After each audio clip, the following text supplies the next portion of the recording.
Yes. Welcome, everyone, for watching us. You're seeing us live. You're hearing us live. Of course, that means it's time for the High Noon Hemp Show. That means it's noon Eastern time on a Wednesday. Of course, as you see right there, the season finale, the end of season 19. Next time you see us, it'll be the beginning of season 20. That's crazy. Also The coming show's been an adult for a year. I know it's nuts. Next couple weeks from now, rather, we'll be celebrating our 5th anniversary of the show. Incredibly crazy. Thank you all for who've stayed with us all this time. New people, old people, returning people, everyone who watched the High Noon Hemp Show is awesome. Of course, you can find us many ways, either on demand or live. Temptations Beach Facebook page, the Jedi Hemp YouTube channel, or at Temptations on Twitter. The podcast, Podbean, Google Play, iHeartRadio, Spotify. Just search the High Noon Hemp Show. Of course, I am Stoner Jesus. He is Beach. He is high above the Temptations in Sharonville, Ohio, at the Hemp Quarters. Beach, how are things this week in the world of Temptations? Hot. Indeed. It is hot here. As you will see or can see later in the "What are you wearing?" Beach segment, you'll see. But no, it's hot, so we stay inside. Things are pretty status quo in the old hemp world. It'll be interesting to see what this late heat, because I do feel like it's a little bit later than it should be to be this hot. But we had a really nice summer, so I'm not cussing at anything. But it'll be interesting to see how it treats the hemp fields in Ohio, Kentucky, one way or another. Um, honestly, when it comes to grain and fiber, this heat really shouldn't matter. The plants are old enough and mature enough that they can handle it. Of course, CBD, the flower, that's a whole different thing. So, they're going to have to be extra watering, I believe, is going to be happening maybe. But anyway, remember, folks, the FDA has not evaluated this show for safety or efficacy, nor have they evaluated CBD for those things, unfortunately. All right, well, before we get on to the product spotlight, let's get on with the reading of the iHemp Revolution Pledge of Allegiance. I pledge of allegiance to the hemp fields of America and to the soil in which it is planted. One seed under the sun with responsibility, sustainability, and thrivability for all. There it is. Thank you, Coach Freddie. Indeed. Just in town, reminding me of the hemp pledge, which has again been hanging on my wall behind me here since he gave me the first copy 5 years ago. I don't know how long ago it was, but anyway, newly added to this 5-year-old TV show, the iHemp Pledge of Allegiance. So, Indeed. all right, well, let's jump right into the good old product spotlight. Good stuff as always, made out of the 100% federally legal industrial hemp. These are our Hemptations brand Delta 8 carts. Again, Delta 8 still super popular, as we see, Delta 9 and THCA kind of creeping up there. And so a lot of people want the vape. These are a 510 thread. The coolest thing about our Hemptations cart, the fact that mouth tip, that mouthpiece there, guess what that's made out of? You guessed right, hemp composite. So we're not using petroleum-based plastic on our mouthpieces. We are using hemp-based composite. So if we can make it out of hemp, we do. And so that's how dedicated the Hemptations brand is to using hemp wherever we can, whenever we can. That's right. Putting it on our carts, our cartridges. The next one here, how about some raw pipe cleaners? I don't know, I've had a lot of people, I've been working in the store a little bit more. Seems like I've had a lot of people still asking for pipe cleaners. We still sell the heck out of pipe cleaners. And so, if you're looking for a pipe cleaner, get yourself some pipe cleaners made out of hemp. Now, I think these are soft bristle. A lot of people do like the metal bristle. or I say these are soft, not hard bristle. As you can see right there, soft hemp, right on the label. But still work great for cleaning out your pipe or having a project, a craft project. Because again, don't forget the pipe Right. cleaners are great for crafts, as always have been. You know, I tend to sometimes use pipe cleaners as wire holders, basically. Wrap it around a wire, twist it a couple times, boom. And so a pipe cleaner has multiple uses in the world. You don't even have to have a pipe to need pipe cleaners, in my opinion. It's just something that I feel like everyone should have pipe cleaners in their knick-knack drawer, if you have one of those, or your I'm trying to think of what my mom used to call that drawer, and now I cannot think of what it was, but it had a specific name for the drawer that had just various stuff that you may need on a daily basis. Junk drawer. Junk drawer, yeah, junk drawer. That Yeah, sounds that's right. what we call it. Yeah. Yeah, that sounds right too. I feel Where you like my find mom had a using stuff. fancy name. My mom probably had a fancier name for it. Probably sounded more elegant for whatever reason. Again, we lived on a farm in the country, or no, we wasn't like we lived in the city and people visited a lot. But anyway, um, pipe cleaners, you may or may not need them at some point in your life for any kind of project. Even if it's to actually clean out a pipe, not a pipe you smoke out of, but a pipe in your house, maybe a drain or something. So anyway, there they are, made out of hemp. We love them. That's why we sell them. So this disposable. Speaking of how much people really love their disposables these days, it's true. This disposable is what they would call a 3-in-1, even though it actually has 4 things in it. So on one side of the disposable, it has Delta 8 and Delta 10. On the other side, it has HHCP and THCP. And so you can hit each side independently. It's got a button on each side, or you can hit both buttons at the same time and get everything. So that's a pretty handy one. Yeah. Soon we'll be seeing it with Delta 9.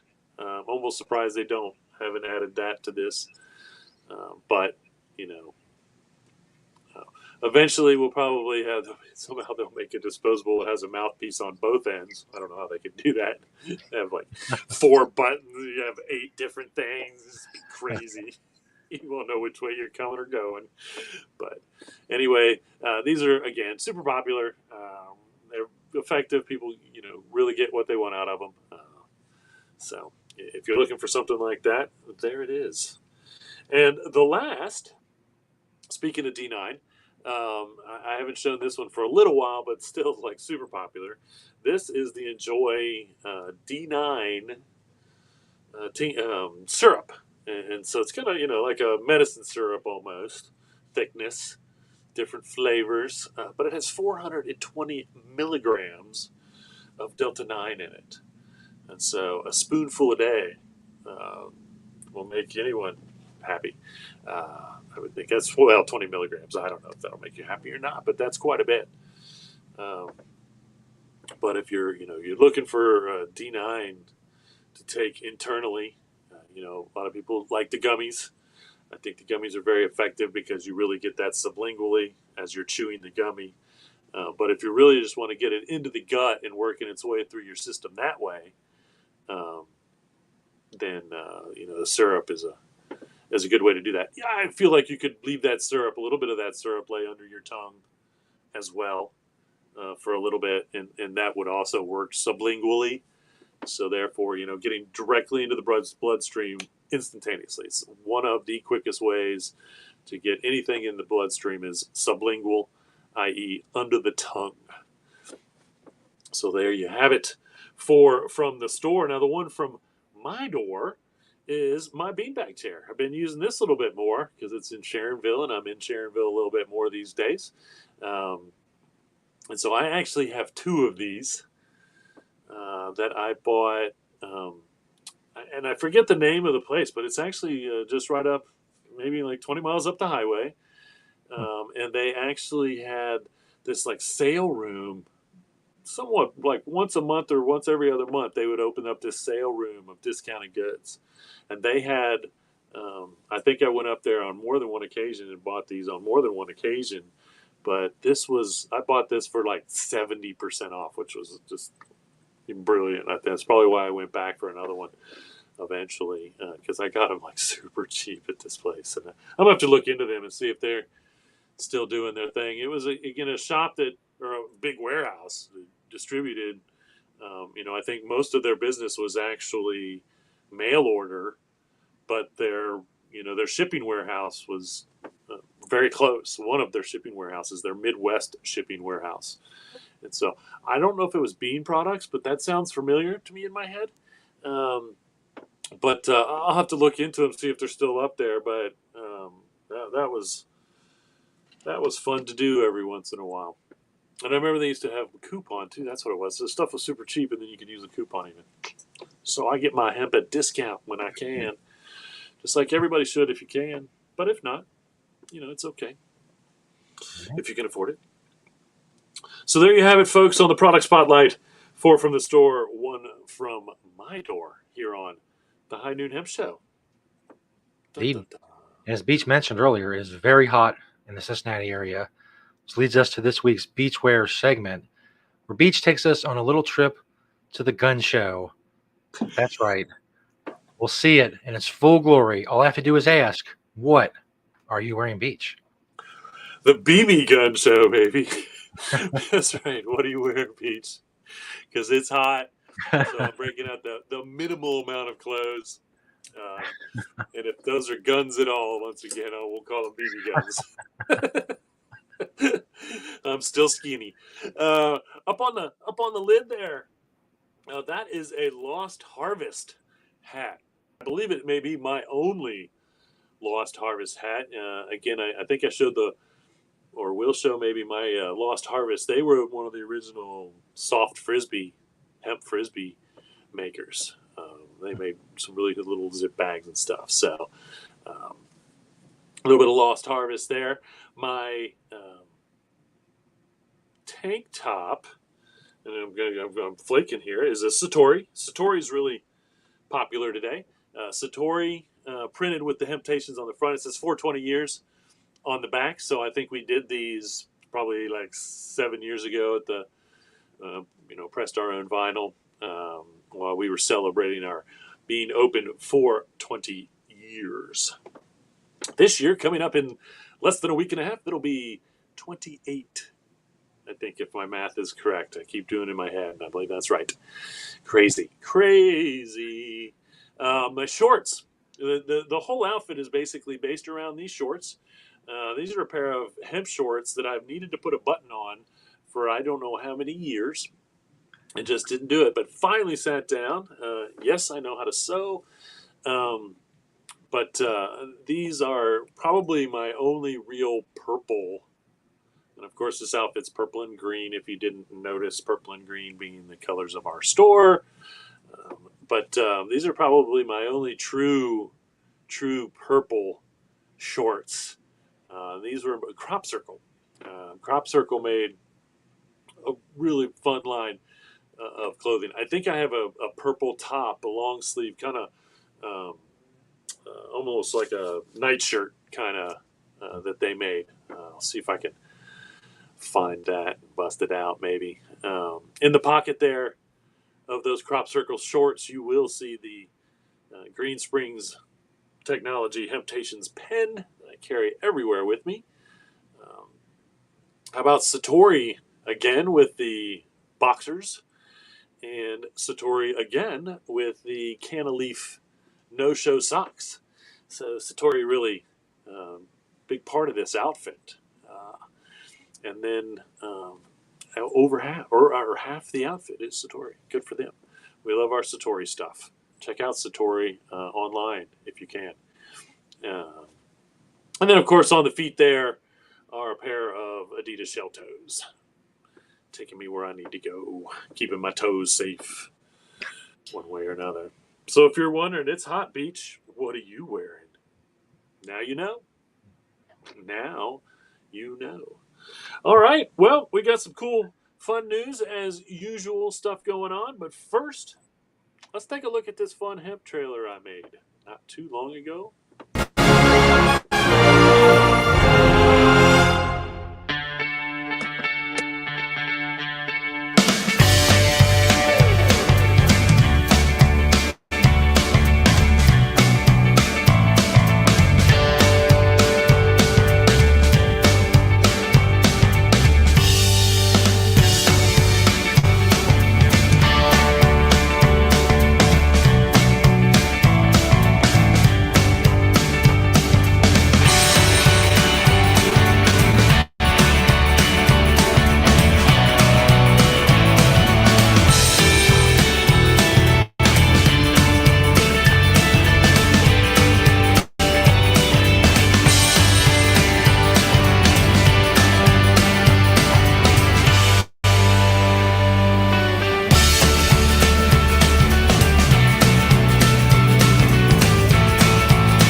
Jaunty tune.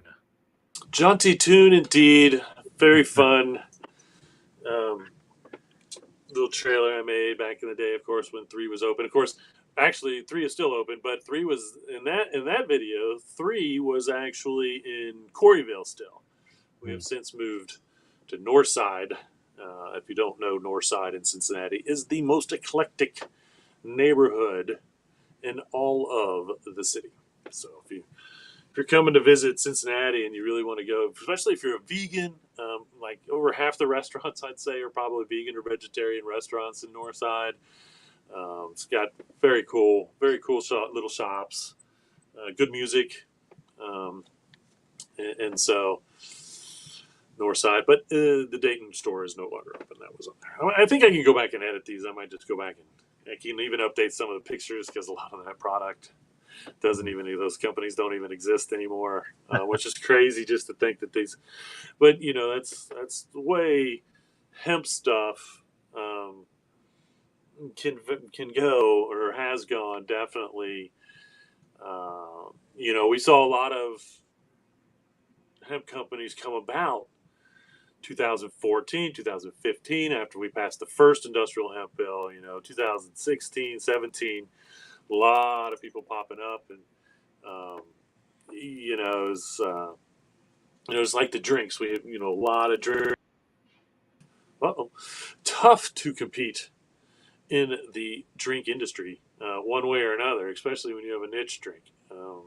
Shipping alone is probably the biggest hassle. So you have to get into distributors to be efficient when it comes to beverages for the most part. And so I think that made it really difficult on a lot of the hemp drinks that popped up and have since disappeared.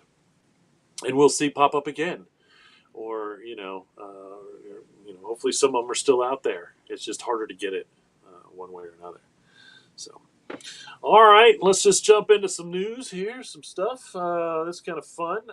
Hulk Hogan has credited CBD for helping him quit both alcohol and pain pills. So he talked about he's had over 20 surgeries in his lifetime.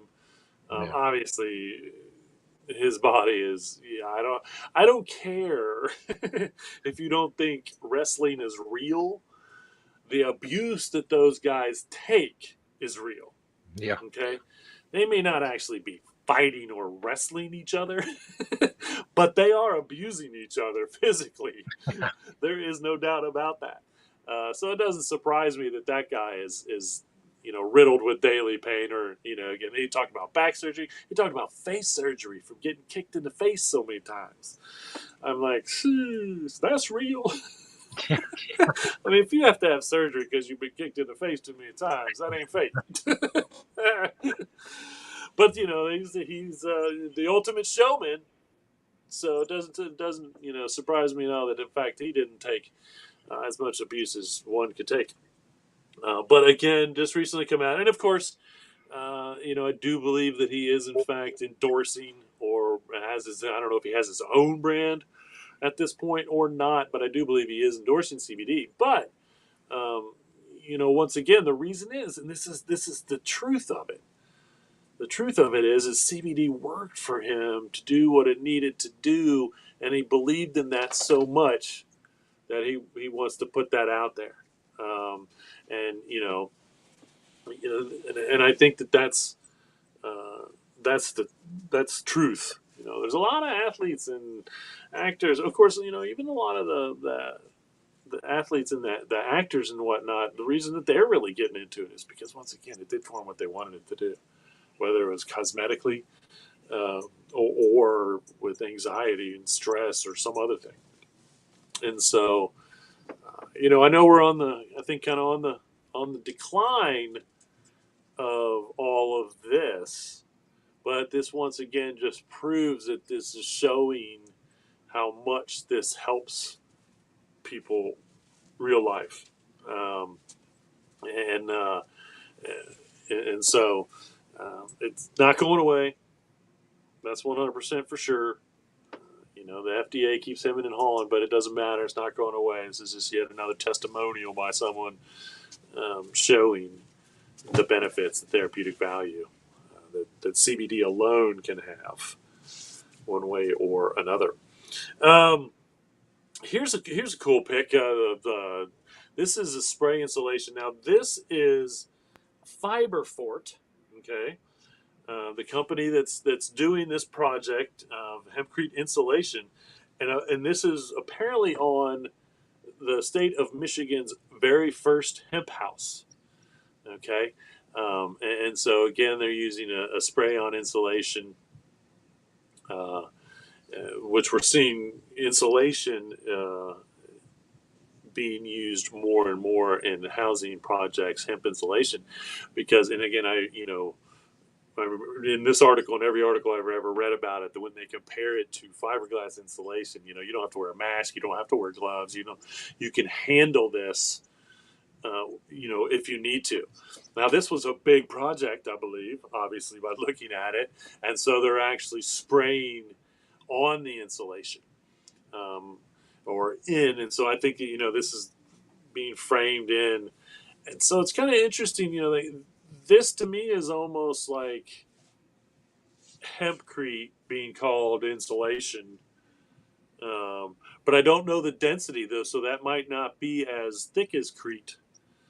It may be thinner and still, works as that insulation like we need to. We know that hempcrete is a great insulator, um, and fiber insulation made from hemp uh, seems to be comparable, at least to what's being used now anyway. And I feel like it's even better. Looking at it here, I feel like this has to be more effective as insulation than, say, a fiberglass insulation or something. So, uh, again, it's hard to believe Michigan. Of course, I don't know if Ohio doesn't have a hemp house as far as I know. I don't know of any structures in Ohio being built. And so, now we're going to have to start a list of, hemp houses in the country in each state that was the first. As I've reported before, the very first hemp house in the United States was built in Asheville, North Carolina, and that was over 25 years ago that house was built. And again, it was interesting in this article talking about this particular house. Another person in the article, I believe in Michigan, even. Yes, it is in Michigan. Again, the reason the hemp house in Asheville was built is because the parents had a daughter who is highly sensitive to her environment. And they did the research and they found that building the house out of hempcrete was the best, cleanest option. So they did. Um, Same thing was mentioned in this article with the hemp insulation.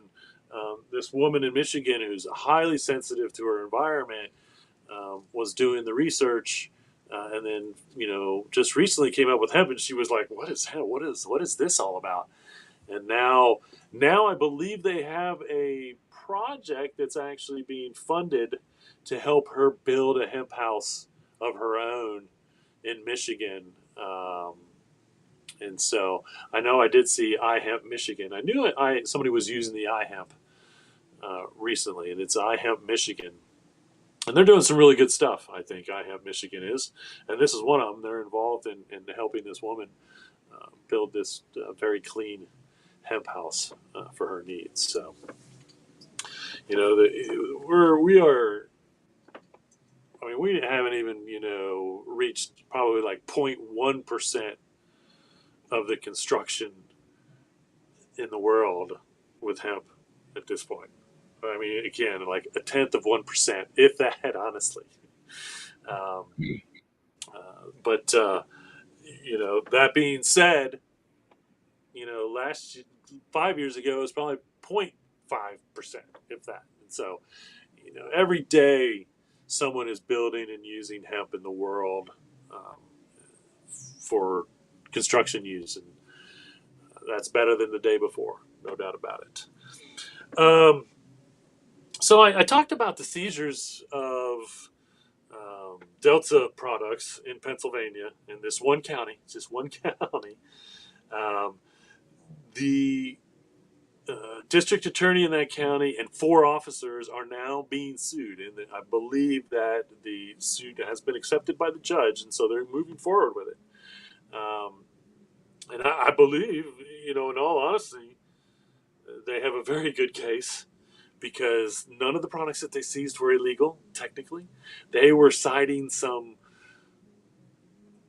1974 Pennsylvania drug laws or something to try to say that this stuff was illegal. And, I don't follow that too closely. One reason why I think that you have a better chance of being successful is the county seized all these products, but they didn't arrest anyone. They didn't fine anyone. They just took their products. That to me is super shady, at the very least. Um, and so I don't understand how they can do that. And that's this goes back to the federal government plowing down Alex White Plume's hemp fields out west 20 years ago. He would grow industrial hemp. It was all fenced in. I mean, it was what it was on the reservation. But the government every year would allow the plants to get so tall, and then they would show up with their bulldozers and they would bulldoze it down, and they would leave. And it wasn't until the very last time, and this was probably after doing this for 2, 3, 5 years consecutively, that they finally told Alex that if he didn't stop doing this, or no, he was banned. That's what it was. He was federally banned, okay, which was every human in the country at the time, federally banned from growing industrial hemp. I do believe that ban was just recently lifted. I'm not positive. Um, but federally banned, and that eventually they would arrest him. But again, that never happened, and he did stop. I think they put enough pressure on him the last time that he did stop. He stayed vocal, and he stayed as vocal as anybody could. But that sounds what these people have done. It's like thug brute. They come in and they take your goods and you know tell you that it's illegal, but they don't arrest you. They don't fine you. Super shady. I don't think the district attorney really knew what they were getting themselves into when they interpreted this law the way that they did. And again, this is the only county in Pennsylvania where this has happened. Pennsylvania is, for the most part, very hemp friendly. Very hemp friendly. Now, I think that this did happen in Lancaster County, which ironically is where um, the Hempsels come from. Oh, it's like, and again, um, he tries to keep the whole state as educated as he can. Still does. So it's really just it's super weird. They gotta be in their bonnet, and they just went ahead and did what they thought. But that's not the law. So again, unless city, county, or state makes Delta 8, Delta 10, Delta 9, Delta 11, Delta whatever illegal, as long as it is extracted or made from industrial hemp, it's 100% legal. That's the federal law. So, dun, dun, dun. House of Marley, they're continuing to use hemp in their fabric products, in their speakers and headphones. You may or may not know, but these headphones, that black strap there on the top, these are House of Marley, and that is hemp. So I what am I wearing, Beach? Well, guess you always leave off your headphones because you do wear those for the show, and they do have hemp on them. Just like this. This is a little House of Marley speaker I've had for, I don't know, again, probably 5 years or so. And this fabric, this lovely patterned blue fabric, is hemp.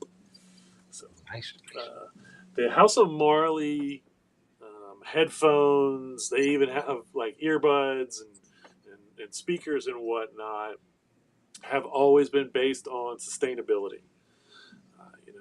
Their earbuds are made out of bamboo, which is a sustainable wood for sure. For that matter, I'm almost surprised that they don't make those out of hemp composite now. So, as they should. What I'd really like to see is like the outside of these, like make this out of hemp composite. This is probably, and hopefully it's a cleaner plastic than regular plastic or reused. I'd have to go do the research. I'm sure that it is. That would be super neat for them to move forward with, which I would love to see. I guess I should get in touch with more companies that use hemp already and give them more suggestions on how they could use more hemp already. Because I know they don't all watch the show as well. They should. They can learn something too. But thank you, House of Marley, for using hemp. Now use more. It's gonna be my new catchphrase for anybody that doesn't do like 100% hemp of anything. Thank you for using hemp. Now use more. Which is what I would say to all of you out there. Thank you for using hemp. Now use more. Whenever you can. Support it whenever you can. So it looks like, and this totally makes sense to me. I gave this advice to someone, not medical advice, just advice. CBD is showing real promise for dental issues, specifically things like ulcers and whatnot. Again, not just for, and then there's something called burning mouth syndrome, and I don't know anything about burning mouth syndrome, but apparently it's not pleasant. And so apparently CBD should help with that. Canker sores, anything like that. And again, and someone telling me that they had a tooth issue, and my advice was try a little of our hemp oil CBD ointment, just rub it right on there, because we know our customers use CBD for its anti-inflammation properties, and so that's the first thing that happens with your gums when you have a tooth issue. That's the first thing that happens is they swell up, and so you've got that, and that's how it acts for our customers as pain relief, and how it acts for I think most people that use it for pain relief because it's such a good anti-inflammatory, and so that's why it makes sense to be used. And again, you put that in your mouth, it's going to do that. Then it's going to get running through your system too. put a couple drops underneath your tongue as you're doing that, and that will help internally with that issue. So again, our bodies are equipped with an endocannabinoid receptor system, CB1 and CB2 receptors. They run from head to toe. Okay, so what happens is, and this is medical science, the cannabinoids go to the brain. The brain takes the endocannabinoid system and says, where do you need to be? And then it distributes it. That's the science of it. Not taught in any medical schools. The endocannabinoid system, which is a medical fact, is not taught at medical school because it can really only be treated using natural substances. And so they like totally leave it out of Western medicine. It's got thousands of years of medical history all over the world. Okay.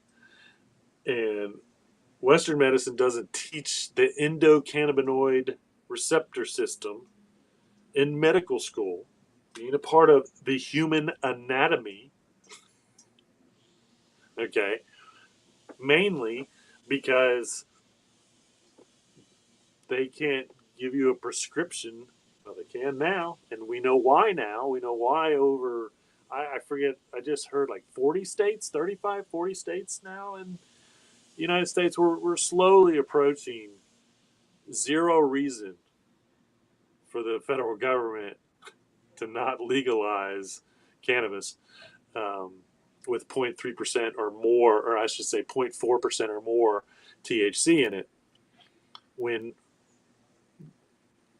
over 2/3 of the country has agreed that this has medical use, including the state of Ohio. Kentucky was just jumped on not too long ago. If Kentucky's going to be on board with it, and I know it's states like Arkansas and I feel like Alabama and South Dakota. I don't think I'd be interested now to see that little list of non-medical states. But anyway, uh, that's crazy. That's crazy.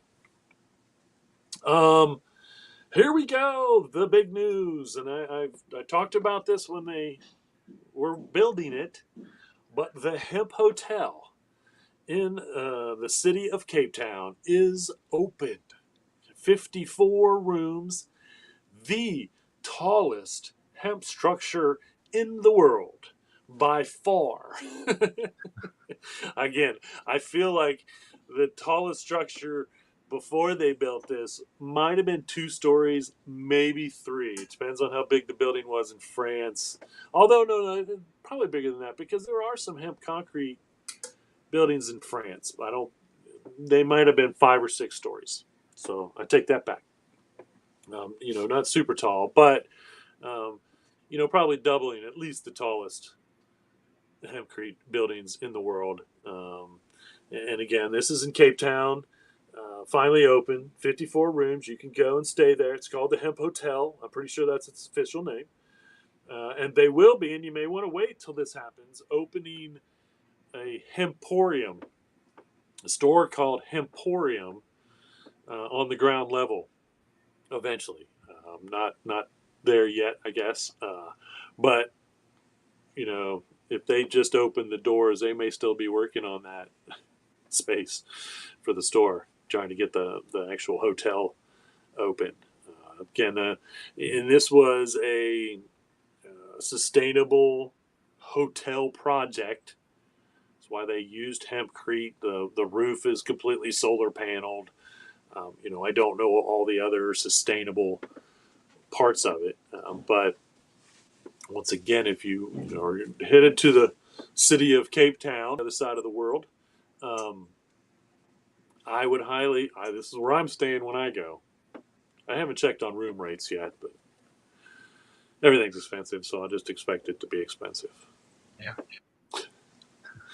But there you have it, folks. The tallest hemp structure in the world now open in the city of Cape Town.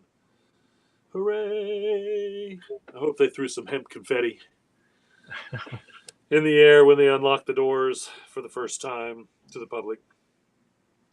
Um, this I don't know how I really feel about this, but I guess this is like a somewhat bigger fabric company. Devon, they're called Devon Textiles. They're making a line of fabric that's coated in CBD, aloe, and avocado.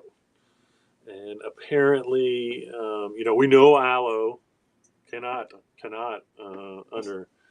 undersell aloe's ability to help the human skin because it is probably the top. As far as I can say, as far as nature goes, and I have aloe plants for the very reason that if I need some, I just go cut a little sprig off, suck out the oil, and do whatever I want to it. I can add it to my hemp lotion if I want. If my skin's really dry, if I'm trying to do some healing, or whatever. And so, again, aloe is one of those super easy plants to grow, and is really healthy. Now, it's also healthy internally. And so, probably, I don't know, 5 or 10 years ago, aloe, we started seeing it in a lot of drinks. So again, obviously, it works a lot like hemp oil, where you get the benefits from it internally or externally, one way or another. So, I don't. To me, it's like, how many uses do you get out of that material before it's gone? Can you wash it? I would think not, to be honest with you. I would think, and so I guess if it's like maybe workout material, that makes sense. Um, and so, uh, it just, I can see, I mean, I can understand like why football players' uniform maybe, every week it's got that. So it puts it on. It's helping like as gameplay or whatever. For working out, maybe even after workouts. You put a long sleeve shirt on that maybe has that. Again, I don't know why you, for that matter, just take some CBD based lotion or cream and put that where you need it as far as to help externally. Yeah. Um, you know, but again, that's the only real reason I can see someone using um, CBD clothing, which sounds just so weird to say. And again, this has been going on for a while. We've seen CBD pillowcases I saw way back in the day. This stuff kind of popped up again 5 years ago, 2018, when the second farm bill went through and it was taken off the substance list. We started seeing a lot more. We saw CBD bracelets at name brand stores. Again, clothing with CBD, and I don't know. Again, the only rationale I can see for it is possibly workout gear. Would make sense. It's good for the skin. It's good for the body. Either way, but it is what it is. So we'll see. We'll see.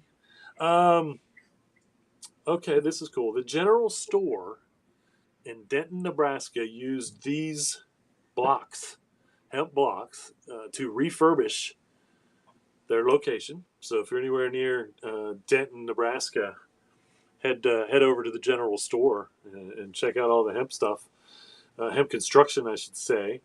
They're called Davita blocks. They came from Canadian Dion Lef, but I'm pronouncing that wrong. It's a tough name to pronounce. Lefebvre. I don't know how to pronounce that. I'm sure that's some French word. But again, Canadian company making these bricks. They ordered 8 tons, 16,000 pounds of these went into refurbishing the the general store. And I think what they did is basically add internal walls to make more rooms for different stuff. I think they added a kitchen, if I can remember from the article, a utility room. But again, what they did is they brought these in and built internal walls, not load bearing, just structural divider walls, um, to basically break up the inside of the building. And so, pretty neat construction build there. 13 pallets, 16,000 pounds worth of hempcrete blocks. It seems like they must be. I don't know. I mean, it seems like 13 pallets isn't enough. But again, each pallet would have been holding, roughly over 1,000 pounds. I am curious how many blocks that was. They should be structurally lighter, not structurally lighter, physically lighter, as in weight, um, than the equivalent made out of concrete. My understanding is um, hempcrete is lighter than concrete, and I believe that because I carried around this big block or this round thing. I'll show it on the show soon. Uh, to anywhere I went to educate people, I had this, and almost everybody picked it up and thought it was lighter than they expected it to be. And that's because that hemp hurd that goes into the hempcrete, same chips. You can see how this is just the chips that herd in hempcrete um, form to make these blocks. That same herd is used for the hempcrete. Has to be lighter than the equivalency of the sand that it's replacing. Just has to be, in my opinion. And so that just scientifically makes sense as well. And again, we're seeing this is a great block project. We saw the spray in. We've seen 3D use of hempcrete. I'll have to check on the 3D house that they were printing. I think it was in New York. I do so much of this now, I can't remember everything. I have to go back in the show, go to my scripts and look, or I'll just Google 3D printed house, hemp house, and it'll pop up. That's how I do it. That's how you can do it. And see if that project is done. Because I remember seeing the picture. I'm pretty sure it's done because it wasn't going to take very long. It takes, I think if I remember that article correctly, it only takes like 10 days to print a house, a medium-sized house or smaller house. And it basically, again, just this big, huge 3D printer. Just goes back and forth and lays and does all the stuff. It's amazing, amazing. And again, this was the first hempcrete 3D printing job that was getting done. It's somewhere close, but I'm not positive. I'll go back and check and see if I can get some done pictures of that structure. But it's good stuff. Good stuff using hempcrete. All right. Well, that's all the news that's fit to print. There are a couple cool events going on coming up, actually. September 5th, first Tuesday of the month, is the medical marijuana meetup here in Cincinnati. Again, Mad Tree Brewery from about 8 to 10. I think people, you can linger as long as you want. That's for sure. And again, I go to talk about hemp and CBD and things like that. It's a great crowd of people. Always is. Brings in, really, really interesting people in all of the cannabis world, one way or another. September 14th, the Cornell, that's right, Cornell, that famous university, Cornell, is hosting the Grain and Fiber Hemp Field Day. Okay, again, September 14th, Cornell Grain and Fiber Hemp Field Day from 8 to 4 at the Cornell Agritech in Geneva, New York. This is really neat. They were bragging in the article about how Agritech is like the super advanced agricultural center and dedicated to advancements of agriculture, which I can only believe Cornell has this reputation of being a very good school, you know. Um, and so I can see how, if you put some brains to it, uh, all things are possible. But this again is grain and fiber, and this is what I really like to see is this research, grain and fiber, development of seed and things like that. And so, if you are anywhere near Geneva, New York, I don't know where that is in New York, to be honest with you. Um, I feel like it's close to New York City, but I don't know for sure. September 14th, the Grain and Fiber Hemp Field Day from 8 a.m. to 4 p.m. And then October 10th through 11th, no better reason than I can think of to go to Amsterdam. Well, there's a couple other reasons, but this is a pretty good one. This is going to be the October 10th and 11th, the International Hemp Building Symposium. This is the 11th year that they have been holding an International Hemp Building Symposium. This year, they're going to be demonstrating the Herdmaster MD 1000 Air, which is actually a micro decorticator. Decorticator. I can't pronounce. I have never, as many times as I said the word, it's just one of those words I still can't pronounce. And this is a major thing in the hemp fiber world for sure, herd world too, for that matter. Okay, because this is a machine that you run the hemp through that breaks the stalk, which is super hard to break because it's that durable when it comes right out of the field. Okay. This is we've seen them huge scale now. This is obviously something that maybe will make it easy enough for the average hemp farmer to possibly go ahead and purchase if he wants to add that part of it, or someone close to where hemp farming is going on for fiber, that it won't take up a huge warehouse. Maybe I don't know what micro means when it comes to a decorticator. Decorticator. Um, the machine that was late to the game in the 20s, 10s, 20s, after the cotton gin, and this is kind of one of the reasons why cotton kind of beat out hemp, and then hemp was made illegal one way or another, was because the machinery to break it didn't come along until after it should have. Until then, it was done manually, and most likely done in the fields. And they would leave the hemp in the fields over the winter and the spring, and then right before they were going to go plant the next year's season, they would take this big wood thing out with alternating wood blocks, and they pick it up, put the hemp in there, drop it down, and just keep doing that to break the stalks. And that's what it would take after it had been in nature for 6 months. And so, again, thinking about how strong it is coming right out of the field. And again, that's the material that then goes into, that's the fiber and the herd that goes into the construction or the clothing. Again, showing just how strong it is from the get go. Nothing has to be done to it to make it any stronger than it already is. Strongest natural fiber on the planet.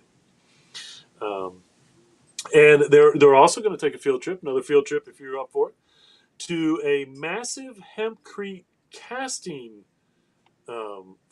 processing facility. And so I don't know if I guess that's, you could go and check out hempcrete blocks being made, possibly. That's what I would guess is being done at this facility. All the ingredients that go together, which are three things to make hempcrete, more or less. And so, again, if you are interested in hemp building, this is obviously an international flight to go check out, but I think that it's probably well worth it in the long run. They're talking about that Herdmaster that's going to be shipped worldwide, and I love that it's Herdmaster. Again, herd is not a word, but we're going to see companies using it in their names, which is smart if you're building a decorticator to break up the hemp. Herdmaster is a pretty good name for it. So, one way or another, I did, and I don't know why I added it to the end here. This is actually news, so I'm going to go back a step real quick. But it's not. I don't know. It might be good news if you're a farmer. It's not good news to me because I don't think we need any herbicides or pesticides approved to be used on hemp. But ethylfloralin, or IR4 herbicide, did get approval to be safe to be used on hemp seed or hemp. And again,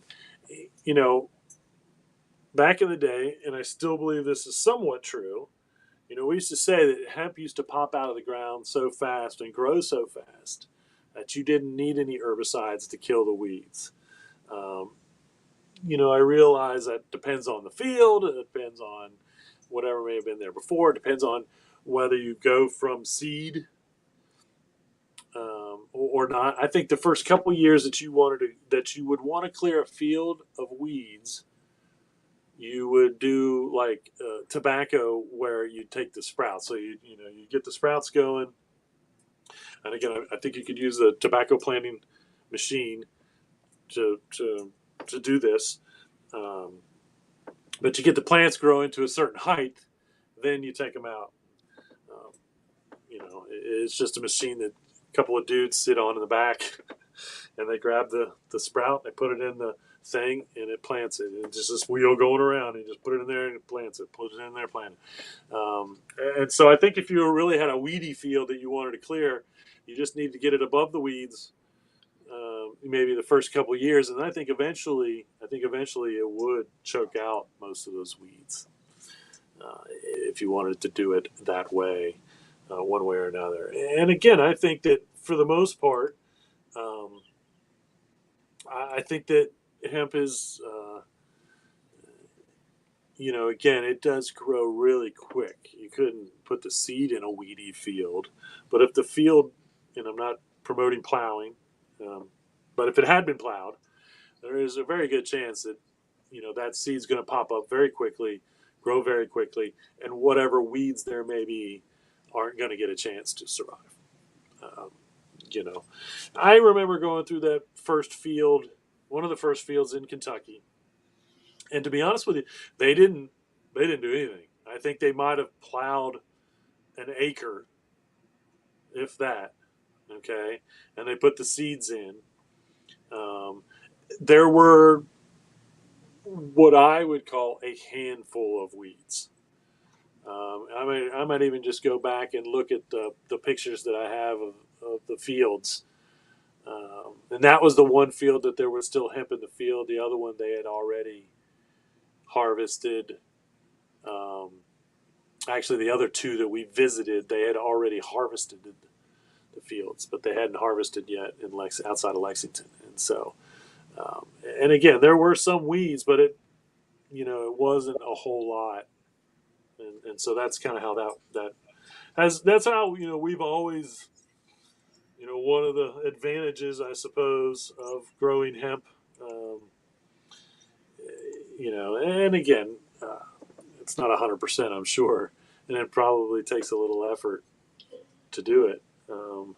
But once again, the science is there. So that's why they say cannabis. That's why they call it weed, because it grows like a weed, and it is a weed. We called it ditchweed in Kentucky, and ditchweed is prevalent in a lot of states because it was just leftover industrial hemp, mainly from the war, probably 1945, but still growing. Again, I was in Kentucky growing up in the 80s, and everyone knew about ditchweed. We had ditchweed that grew right down around the bend from our farm. Um, birds loved it. Nobody messed with it because they all knew that although it looked like marijuana and it smelled like marijuana, it wasn't marijuana. Just like marijuana isn't marijuana. But anyway, um, and so, and again, what I think is interesting is, as you know, my hemp education goes, and I run into more people in multiple states. You know, running into someone from Wisconsin, and then knowing what ditchweed was, um, I was like, yeah, okay, they must have grown a lot of hemp in Wisconsin, and I think they did, and so. You know, there are definitely places I've been, met people from other places where they called it ditchweed, just like we called it ditchweed in Kentucky. So, anyway, all right. Well, there you have it. Once again, no questions this week, but beach thoughts clearly illustrated one way or another, as per usual. The High Noon Hemp Show. Thanks, everybody. If you're watching live, thank you. If you're watching later, thank you. Remember, reduce, reuse, recycle. Make everything else out of hemp. Having temptations. See y'all next week.